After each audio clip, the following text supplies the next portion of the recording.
depressão e dificuldades, eu acho que vocês já estudaram bastante coisas aqui, né? Acho importante a gente começar a detectar como que a gente vai enxergar isso em nós.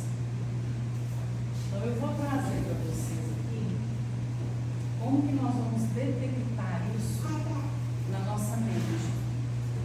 Eu vou dividir a mente em 3 partes para a gente poder entender como que a mente da gente funciona. Tem jeito de eu...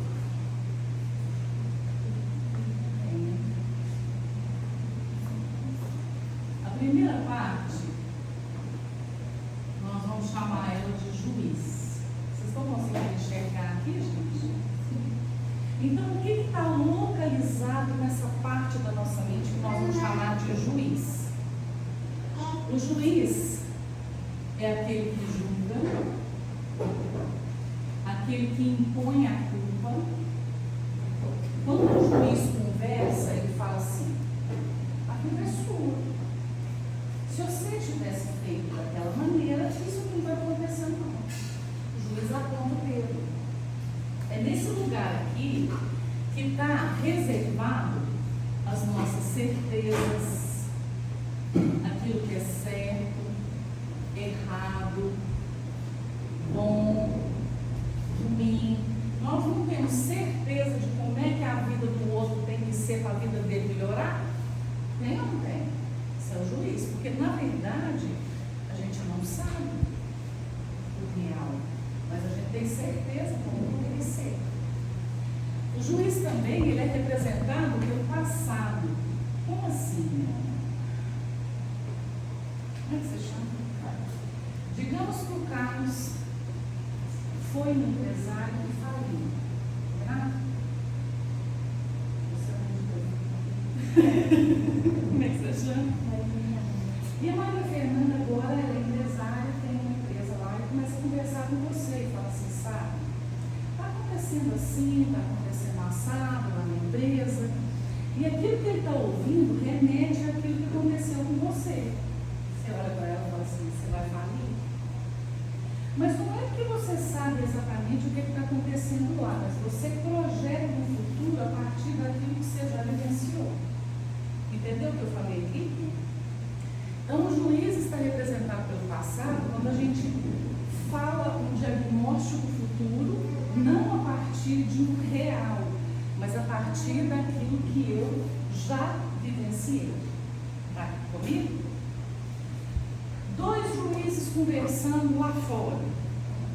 O meu time é melhor do que o seu. E uma coisa, preste atenção: quando 2 juízes se encontram para conversar, não existe abertura, não existe espaço para aprender. O único objetivo de um juiz é dizer: eu sei. Então, 2 juízes conversando lá fora. O meu time é melhor do que o seu. Não é não. O meu time que é melhor do que o seu. Em 1920, nós ganhamos de 2-5. Em 1950, nós ganhamos de 10-2. Vocês percebem que nessa conversa, essa conversa tem fim? Porque o único objetivo do juiz é dizer: eu sei. Quem é casado aqui? Como é que é seu nome? Aniele, como é que chama seu marido? 2 juízes conversando dentro de casa. Aniele, eu te falei que não era para você fazer aquilo semana passada. Isso aqui está acontecendo hoje porque você fez aquilo que eu te falei que não era para fazer. Diego, presta atenção. Eu só fiz aquilo que eu fiz hoje porque na semana atrasada eu te falei para você fazer aquilo outro e você não fez. Então, porque você não fez, eu tive que fazer. Está entendendo o que eu estou dizendo? Não tem fim. Vamos ver quem é que sabe. E numa conversa de juízes,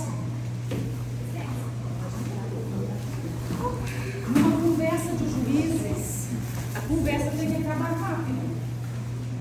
E aí, lembre de uma coisa: se um juiz sai com a ideia de que venceu a discussão, vocês estão Se um juiz sai com a ideia de que venceu a discussão, o outro não sai com a ideia de que perdeu, não. O outro sai pensando assim, vai ser burro, não entendeu nada do que eu falei. Entendeu o juiz aqui? Uma outra parte da nossa mente, nós vamos chamar de vítima. O que está localizado nessa parte de vítima? A vítima é os sentimentos. Então aqui é os pensamentos. Vou colocar entre aspas aqui, criancinha. É aqui que eu emburro. Vocês sabem o que é empurrar, gente? É aqui que eu emburro. Birra, medo, insegurança. Enquanto o juiz impõe a culpa, a vítima transfere a culpa. Ela não vai com o dedo em cima de você e fala, a culpa é sua. Ela fala assim, nossa, desde que você falou aquilo comigo hoje de manhã, eu estou sem saber o que fazer. Você entende que eu estou transferindo a culpa? Eu não estou impondo, mas eu estou transferindo ela.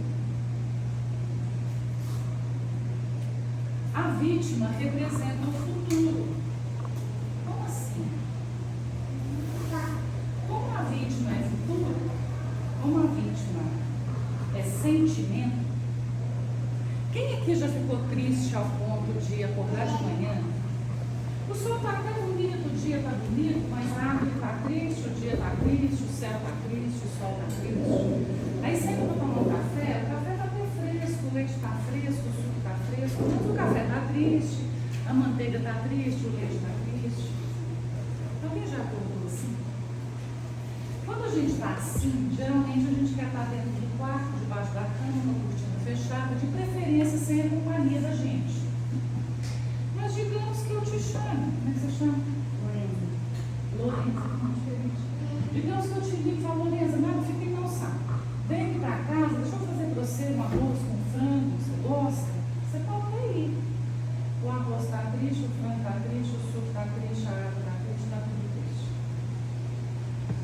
Quando a gente está assim, a gente tem uma tendência de se transformar no sentimento. Então, o que acontece? Ainda que uma alegria bata a nossa porta, a gente pega aquela alegria com a mão e transforma ela no sentimento que está aqui. Então, a vítima, ela representa o futuro, porque quando ela tem um sentimento e ela se transforma nele, nada mais existe. Está tudo cinza. Eu não consigo ver uma luz, ainda que a luz esteja, ainda que a alegria bata a porta. A gente não enxerga ela. Porque a única coisa existente é o medo, a insegurança, a tristeza, a decepção, a frustração. Estão entendendo, gente? Duas vítimas conversando lá fora. Você já viu aquelas velhinhas no ponto de ônibus? Menino, estou numa dor no pé. Não é nada não, sai. Eu já fiz cirurgia no cotovelo. Vamos ver quem sofre mais? Duas adolescentes vítimas conversando. Ganhei uma calça e um sapato. Ah, eu ganhei uma calça e um sapato na bicicleta. Eu ganhei uma calça e um sapato na bicicleta e no avião. Vamos ver quem tem mais? Duas vítimas conversando dentro de casa. Ana, Aliene, estou perguntando, gente. Aliene, de verdade aqui, estou cansado. Minha vida é só trabalhar. Eu trabalho para as contas. Não, de verdade, não sei mais o que fazer. Uai, Diego, você está falando que eu não trabalho, não. Você está falando que eu acordo 3 horas da manhã para cuidar de menino, para cuidar de casa antes de eu trabalhar? É porque eu não trabalho, não. Vamos disputar quem é que sofre mais? Entende que também conversa entre vítimas, não existe espaço para transformação. Não existe espaço para aprendizado. Eu quero desfrutar aqui, eu é que sei. E eu quero competir aqui.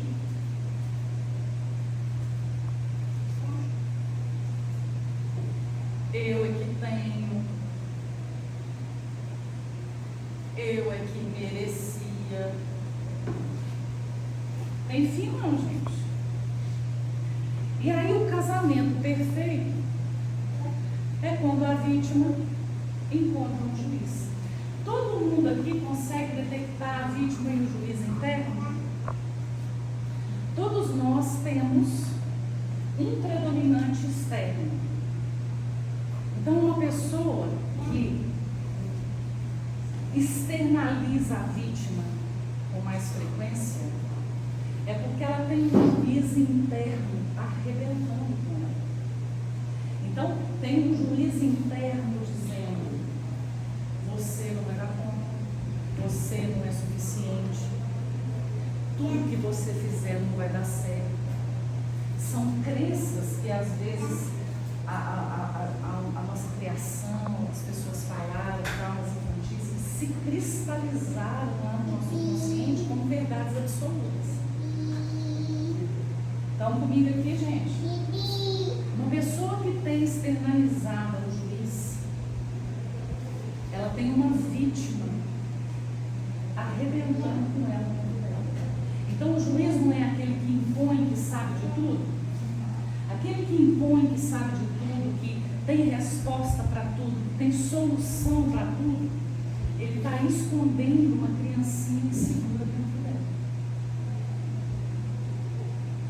E muitas vezes a nossa vida vira isso. Eu sou um pensamento, eu me transformo no pensamento, eu sou um sentimento, eu me transformo no sentimento. E isso é tão sério, gente. Vou dar para vocês o máximo, tá? Uma pessoa que tem o juiz dominante, mais externalizado, ele se torna um assassino. Vocês sabem o que é serial killer? Digamos que ele mata prostitutas. Se você chegar no serial killer e perguntar para ele assim: escuta, o que aconteceu? Ele vai te falar assim: então, peguei uma gilete, cortei a língua dela assim, peguei uma chave e furei o olho dela. Ela começou a gritar, começou a estourar um tanto de coisa. E ele vai te contando sobre torturas como se ele estivesse te dando uma receita de arroz. Aí você fala: cara, entendi, mas essa pessoa que você fez isso aí com ela é mãe. Ela tem mãe. Como é que fica esse povo? Aí ele vai falar para você assim: escuta, eu salvei esse povo de uma pessoa como eu. Aquilo que ele acredita é tão cristalizado como verdade absoluta que ele não acha que ele está fazendo algo ruim para a humanidade. Ele tem certeza que ele está salvando esse povo de uma pessoa como ela. E é claro que, se a gente for olhar com um pouquinho mais de profundidade, a gente vai perceber que tem ali disfunções, ou torturas infantis, enfim.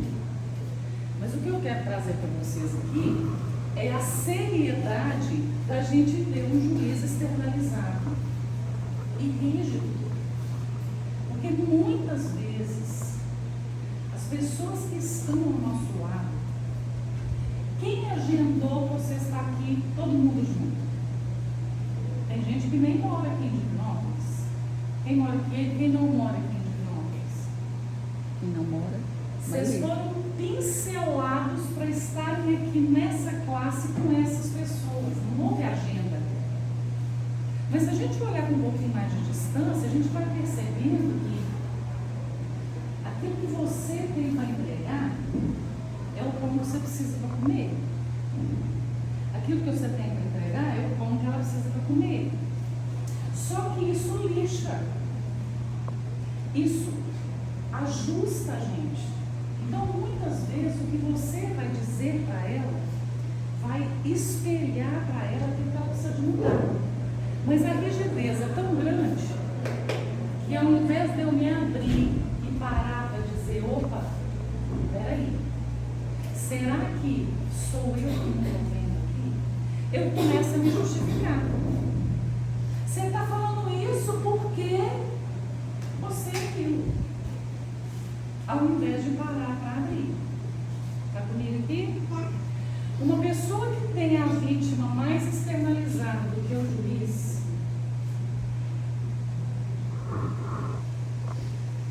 e essa é mais comum, se torna um suicida. Quando eu falei que a vítima transfere a culpa, todo suicida deixa uma cartinha, deixa um recadinho, deixa um bilhetinho, tipo, me perdoa porque eu não fui o filho que você queria que eu fosse. O que ele está dizendo? Que se você não quisesse o filho que eu acho que você queria que eu fosse, eu estava vivo até hoje. Porque é sua que eu não fui. Eu não fui o marido que você merecia. Então quer dizer que eu estou dizendo que a culpa é sua. Porque se você quisesse um marido diferente, eu estava vivo aqui até hoje. Está comigo aqui? Então isso é muito sério. Mas não, então nós estamos doidos. A vida da gente é isso aqui? Muitas vezes é isso que acontece. Eu me transformo no pensamento, sou o pensamento e começo a interpretar e a agir a partir do pensamento. Muitas vezes eu sou o sentimento e eu começo a viver aquele sentimento, enxergando nada para além disso. E um vai energizando o outro, porque o casamento é perfeitinho. Tudo aquilo que a vítima precisa, o juiz tem resposta. Então, ainda que eu não tenha alguém para me apontar, eu posso ficar sozinha e me apontando junto aqui comigo, aqui, na minha cabeça. É mais fácil quando a gente vai aprendendo aqui, detectar isso no outro. Porque há uma dificuldade nossa de reconhecer isso em nós. Porque reconhecer quer dizer, então, que eu tenho que parar para olhar para esse lugar. Né? Mas olhar para o outro, perceber como que os outros conversam. Se vocês pararem para ouvir as conversas, ou às vezes o que sai da sua boca, 95% das conversas é julgando alguém, criticando alguém, reclamando de alguma coisa. Nunca se olhando, sempre olhando. Até aqui. Então, que outra parte que é essa? Que nós podemos amadurecer. Essa parte é inconsciente, essa parte é inconsciente, isso tudo faz parte do inconsciente coletivo. Está todo mundo fazendo isso aqui até que alguém para e fala, gente, tem que ter uma outra coisa aqui. Não é possível que é só isso aqui a vida. Então, o que está localizado no sábio? Se eu puder dar um nome, não vou nem falar nome, se eu puder dar uma função para o sábio, nós vamos chamá-lo de observador. Porque o sábio é aquele que observa, se movimenta a partir do que já se apresentou. De tudo que nós conversamos aqui, vocês puderem lembrar de uma coisa, lembra disso. O sofrimento começa. O sofrimento nasce quando eu não aceito o que já se apresentou. Muitas vezes o que já se apresentou, porque foi diferente do que eu esperei, diferente da minha expectativa. Uma das primeiras coisas que a mente tenta fazer é voltar no passado para modificar. Gente, não é possível ter acontecido isso. Se eu tivesse chegado mais cedo, aí eu fico lá imaginando chegando mais cedo, o negócio mudando. Se ele não tivesse falado daquela maneira, e aí eu volto lá e pensando, se ele não tivesse falado daquela maneira, como que as coisas iriam. E eu fico ali no passado, gente, até a minha mente entrar em exaustão. Eu não tenho, não é a Nelma. Eu, enquanto ser humano, não tenho poder de modificar aquilo que já se apresentou. Mas eu fico me colocando lá no passado, tentando modificar, porque eu não quero enxergar isso aqui que está aqui. Aí eu entro em exaustão, porque eu dou conta de modificar. Aí eu arranco daqui, em vez de me trazer para o agora, eu já vou para o futuro, da próxima vez que isso acontecer. Então, que ele falar assim, eu vou falar assado. Aí eu fico imaginando lá no futuro, ele falando assim, acontecendo aquilo ali, e as coisas, como é que vai ser aquilo outro, e eu fico lá. E aí eu entro em exaustão lá naquele lugar. Aí quando finalmente eu venho para o presente, a vida não tem sentido. O que eu estou fazendo aqui? Para que eu vim para esse mundo? Porque nada para mim funciona. Mas você entende que não funciona? Porque eu estou num lugar onde não me cabe enquanto ser humano. Vocês estão me seguindo? Então eu preciso entrar para o agora e olhar com distância. Eu tenho que parar para observar o que já se apresentou. Já aconteceu. Eu posso reconhecer para mim que aquilo que aconteceu não é o que eu gostaria, mas já é. Então, a partir disso que já é, de que maneira que eu posso me movimentar a partir do que já se apresentou e não a partir do que eu gostaria que tivesse se apresentado e não a partir daquilo que eu acho que deveria ter se apresentado. Está comigo aqui? Então nós não podemos nem dizer que o sábio representa o presente, porque hoje, que dia que é hoje? Quarta-feira. Hoje é quarta-feira, mas meio-dia de quarta-feira já passou. Hoje é presente, mas meio-dia já é passado. Então nós só podemos dizer que o sábio se apresenta agora. E aí tem um segredo. Porque quando eu me trago para o agora, para olhar com um pouquinho de distância sobre aquilo que já se apresentou, se eu estiver sozinha com os meus botões, tentando entender como que eu vou me movimentar, eu fico doida. Eu preciso de um norte, eu preciso de um apoio, eu preciso de um quem que eu possa buscar orientação. E aí, esse quem precisa ser um Deus. Não pode ser Freud, não pode ser Erickson, não pode ser uma filosofia, precisa ser Deus. E aí, eu preciso de sair daqui de uma religião. Não é um ritual. Entendam, gente, eu não estou aqui falando que vocês têm que sair da religião de vocês irem fazer outras coisas. Está entendendo o que eu estou dizendo? Eu estou dizendo que a gente tem que ter uma concepção de um Deus, que eu vou descrever esse Deus aqui para me poder dar para vocês uma ferramenta. Então vamos definir o Deus que nós vamos conversar com ele aqui. Combinado? Vamos pegar os 3 atributos de Deus. Onipresença. Eu não preciso de uma religião, Eu não preciso de uma filosofia para falar que Deus está perto de uma vaca. Qualquer filosofia me conta isso, qualquer religião me conta isso, de uma maneira ou de outra. Mas eu preciso de um entendimento e de uma revelação para entender que Deus me encontra aonde eu estou. Como assim, Nelma?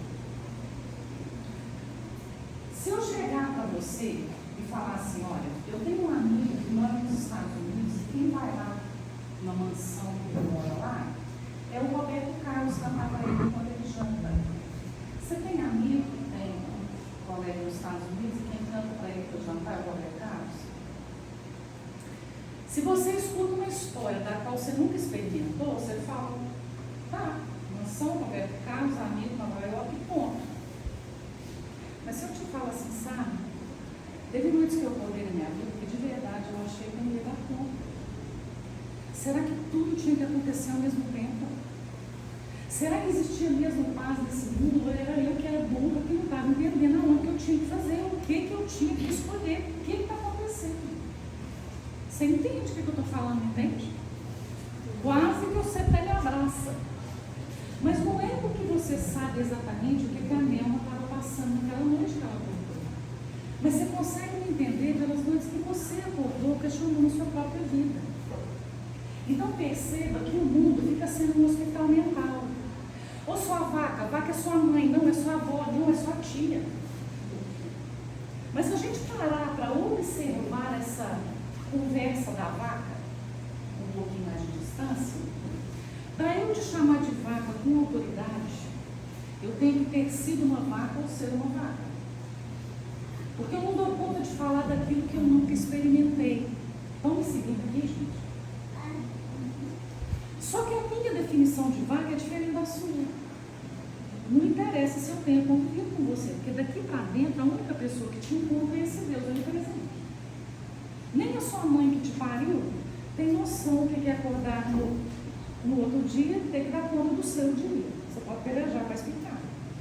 Tenta sentar com o Diego e explicar para ele quanto que custa você dar conta do seu dia. Ele vai entender de acordo com aquilo que ele tem experiência. Estão comigo? Então, quando eu te chamo de vaca, eu estou falando de quê?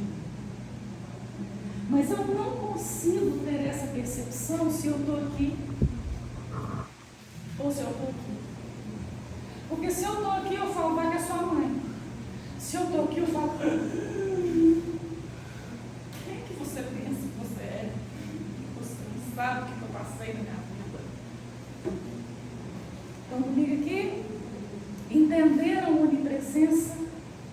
Então é um Deus que me encontra onde eu estou, que eu posso parar, fazer um movimento de olhar com distância e dizer, Deus, olha o que eu estou pensando, olha o que eu estou sentindo, e eu tenho certeza que eu estou certa, mas pode ser que a minha certeza não seja real. Porque agora eu vou tomar consciência de que eu estou conversando com o Senhor. Opa, eu não estou vendo. E aí vai entrar a onisciência. Eu não preciso de uma religião, eu não preciso de uma filosofia para me dizer que Deus sabe todas as coisas. Mas eu preciso de uma revelação para entender que Ele sabe de mim. 8 bilhões de pessoas nesse universo. Não existe ninguém como você. Que ano você nasceu? 98. Como é que você chama? Ana. Quando você chegou, o mundo já existia. Quando você foi embora, talvez ele ainda esteja aqui. Alguém pensou em você para te trazer de 1998 a 2090. Tem hora para começar e tem hora para acabar. E tem um propósito nesse lugar.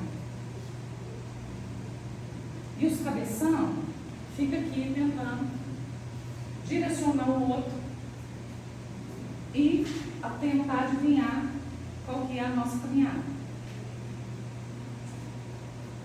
Tem propósito. Mas eu não dou espaço, porque eu fico vivendo isso aqui, ó. Eu preciso aprender a parar, olhar para essa distância e entender que eu estou conversando com aquele que desenhou as curvas dessa digital, que em nenhum outro lugar existe. Eu tenho um aspecto de Deus em mim para entregar para a humanidade que ninguém tem. E repara como é que está o nosso mundo hoje. Eu quero te copiar porque eu acho você bacana. É o peixinho lá no laguinho, olhando para o macaco e falando, gente, que legal esse negócio de galho em galho. Olha que bonitinho, até dá uns gritinhos na hora que ele pula. Ao invés dele descer e mergulhar e falar, gente, peraí, o que tem por aqui? Tem corais? De que maneira que eu consigo nadar? Quem é essa pessoa aqui? Não, todo mundo com a massa. Então está todo mundo batendo a cabeça igual o moicano, os homens vai lá e faz isso aí. Aí as mulheres estão tudo 25, 18 anos colocando botox, então eu tenho que pôr também, porque não sei o quê. Aí está lá, a Maria vai casar. Então eu preciso parar e voltar o olhar para mim. E quando eu aprendo a fazer isso, para olhar com distância, eu não posso fazer isso sozinho. Eu tenho que ter um Deus para me falar, Senhor, olha o que eu estou pensando, olha o que eu estou sentindo. Eu tenho certeza que eu estou certa, mas eu estou conversando com o Senhor, então pode ser que essa certeza não seja real. E aí, gente, né? Um monte de controvérsias aí. Mas cientificamente já foi comprovado que pessoas que desenvolvem uma fé conseguem ter uma saúde emocional melhor. E desenvolver a fé é isso.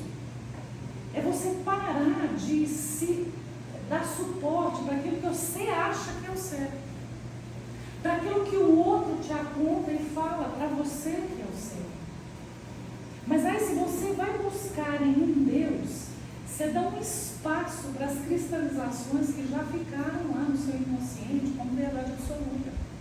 Tipo, eu nunca vou dar conta de vencer, eu nunca vou ser o suficiente.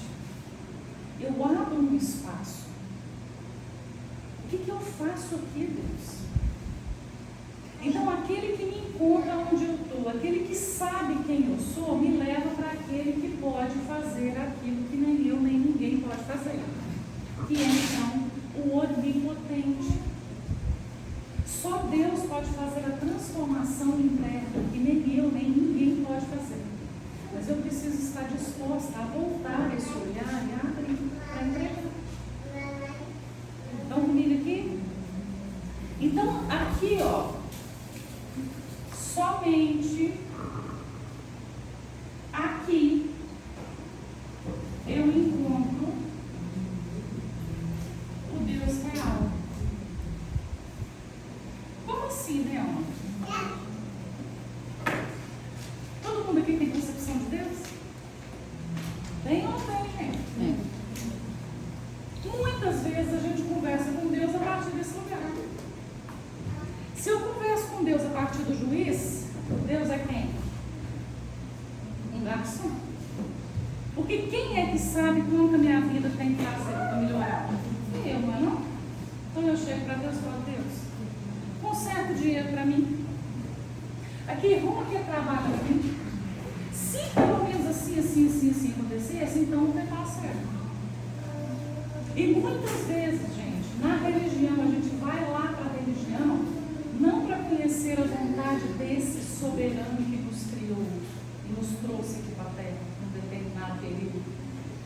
A gente vai lá para ele fazer a vontade de quem? Aí eu tomo um passo, eu faço, eu rezo um terço, eu vou pegar essa religião por aí. Porque não é a religião em si que está certa ou errada, mas é a minha relação com esse Deus. Porque eu estou falando de que Deus?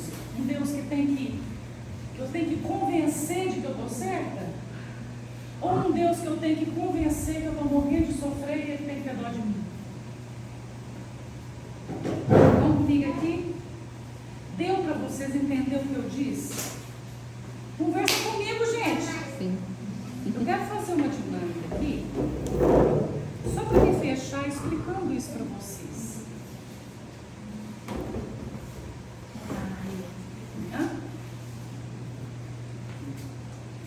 A Maria vai representar o corpo.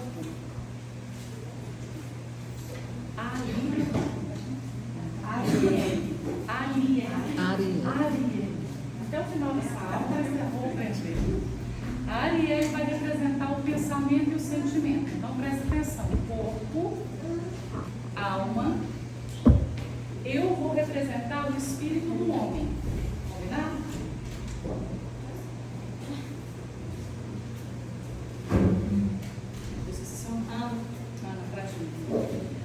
A Ana vai representar o Espírito Santo no mais profundo do meu ser. Ela vai representar esse Deus que me criou. Porque essa digital é um selo desse que me criou. Estão comigo aqui? Então, o que acontece com a gente? Corpo, alma, pensamento, sentimento, espírito e o Espírito Santo, o Espírito de Deus.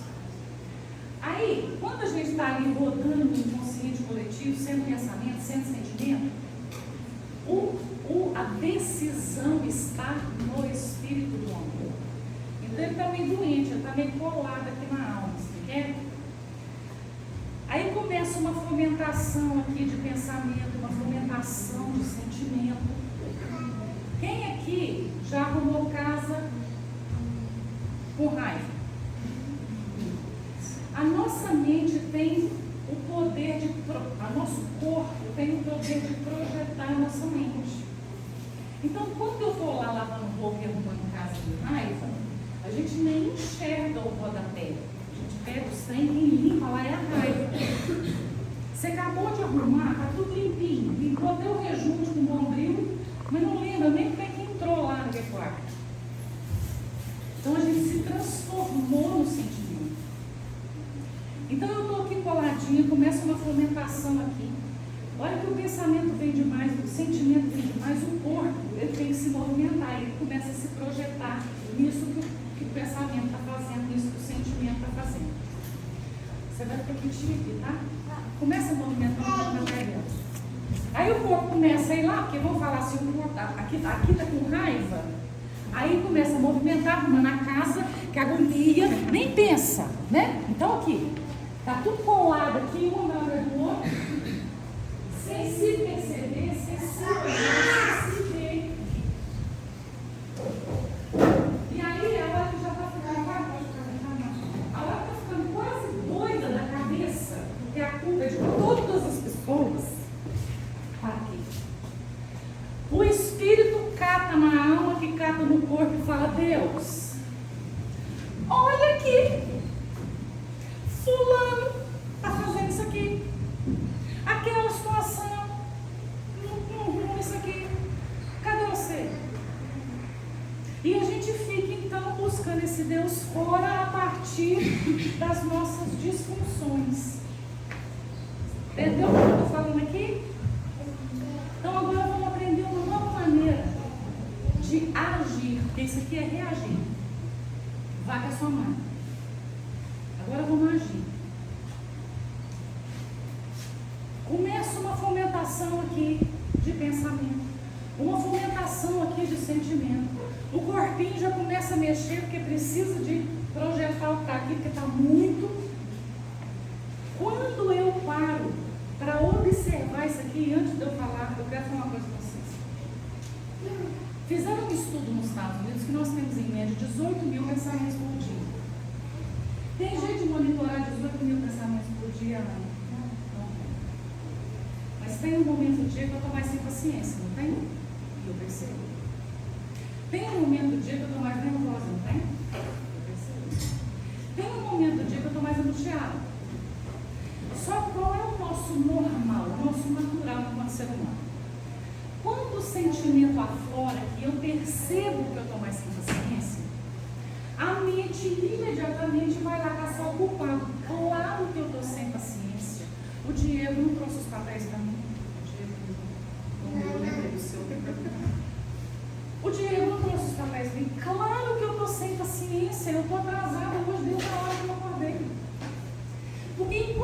justificativa for plausível, quem tem que mudar é alguém ou alguma coisa, não sou eu. Aí eu fico com a unha desse tamanho tentando mudar alguém ou alguma coisa para ver se chega redonda aqui. Chega redonda aqui, Ariel? Não. Então nós estamos vivendo meio que inconsciente. Qual é o sinal de que eu preciso parar para olhar para mim? Fisicamente, se a sua mão ou qualquer parte do seu corpo começa a doer, é um sinal de que seu corpo precisa de atenção. Então, sua mão inchou, está doendo, você não sabe nem que médico que você procura, mas você vai no clínico geral para ele te dar pelo menos uma orientação. Tem alguma coisa acontecendo, eu tenho que olhar para o meu corpo. Quando que eu sei que algo psicologicamente em mim precisa de atenção? Quando me incomoda. Então, quando que eu tenho que parar para fazer esse movimento de olhar com distância? Quando o sentimento palpita. É quando eu estou nervosa e eu percebo. É quando eu estou sem paciência e eu percebo.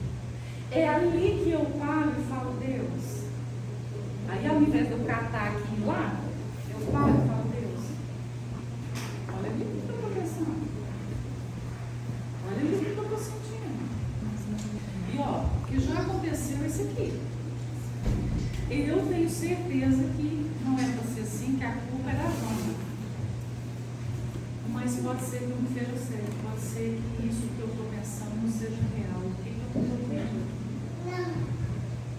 Essa minha parada para fazer essa distância e dar um espaço para o novo chegar, para que eu não fique grudada naquilo que eu acho que é certo, naquilo que eu tenho certeza, que eu só estou insegura porque fulano.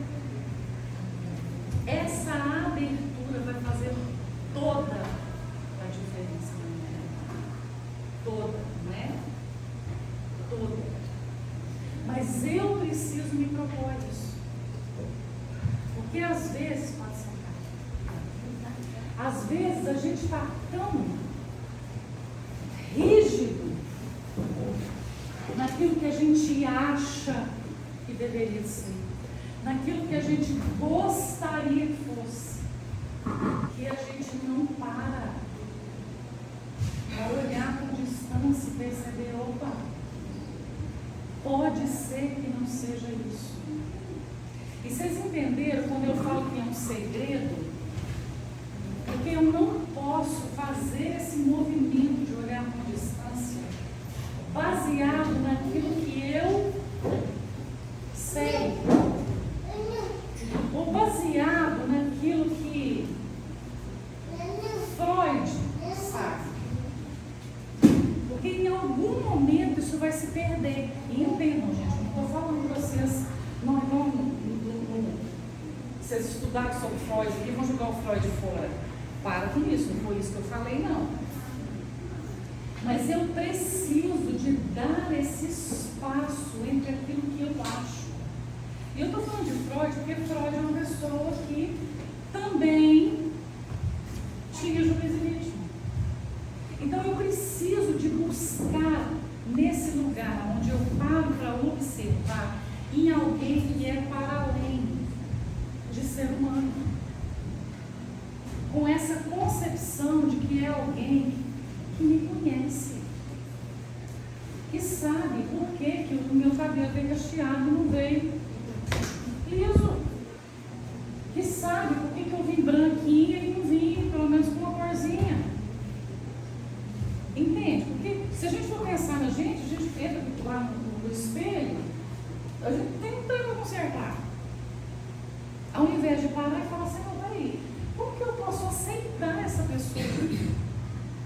Porque é na autenticidade que o bonito aparece. É na autenticidade que eu posso de verdade dar o pão que eu vim trazer para você comer. O fato de eu estar aqui, gente, quem que agendou isso aqui? A Angelita me ligou semana passada. Tem uma mão que está nos conduzindo. Olha o tamanho dessa faculdade. Eu estou aqui com vocês. trazendo esse pão. Porque vocês precisavam comer esse pão. Hoje, nessa fase da vida de vocês, com essa fase da vida que eu estou, a gente está aqui. Só que a gente está tão perturbados em entender o que eu tenho que fazer, aonde eu tenho que ir, como que tem que ser, eu tenho que impressionar, como que é.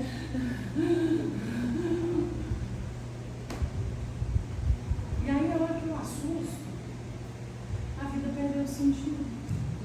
Porque muitas vezes eu estou olhando para um lugar onde o sentido não está.